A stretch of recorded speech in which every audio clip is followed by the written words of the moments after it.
शांति के संदेश देने वाले भगवान तथागत गौतम बुद्ध, शिक्षक के जनक महात्मा ज्योतिबा फूले, आरक्षण के जनक छत्रपति साहू जी महाराज, संविधान के निर्माता परम पूज्य बोधिसत्व डॉक्टर बाबा साहब अम्बेडकर व बहुजन समाज में जन्मे सभी संतों, गुरुओं, महापुरुषों को नमन करता हूँ। जैसा कि आज 14 अप्रैल 1891 को हमारे देश में बाबा साहब का जन्म हुआ, जिन्होंने भारत की तकदीर को बदल कर रख दिए। आज बाबा साहब की 135वीं जयंती की शुभ अवसर पर मैं राजलाल सरोज आप लोगों के समक्ष 2 शब्द रखता हूँ। जैसा कि आज़ादी से पहले हमारे देश में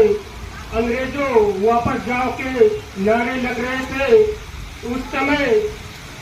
हमारे देश के हजारों युवा शहीद हो गए थे, सैकड़ों युवा फांसी के फंदे में झूल गए थे, लेकिन हमारे देश को आजादी नहीं मिली थी। अंत में अंग्रेजों ने यह निर्णय लिया, कहा कि है कोई माई का लाल,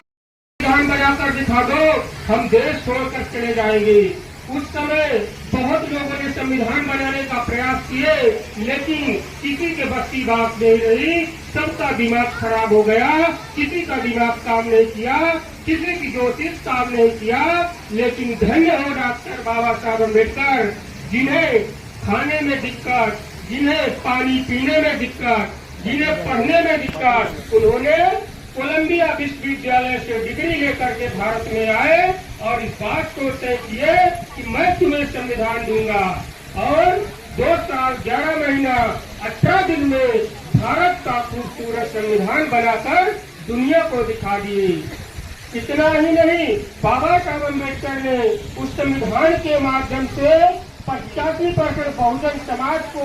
उन्हें उनका हक और अधिकार भी दे दिए। लेकिन कुछ लोगों ने संविधान का विरोध क्यों किए, और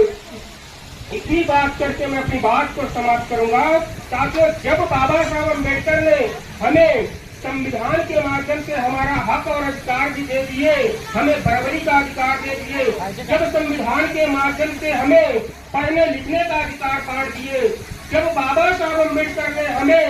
एक जानवर की जिंदगी से उठाकर मानव की जिंदगी तक लाए, तब विरोधियों को लगा, उन विरोधियों को क्या लगा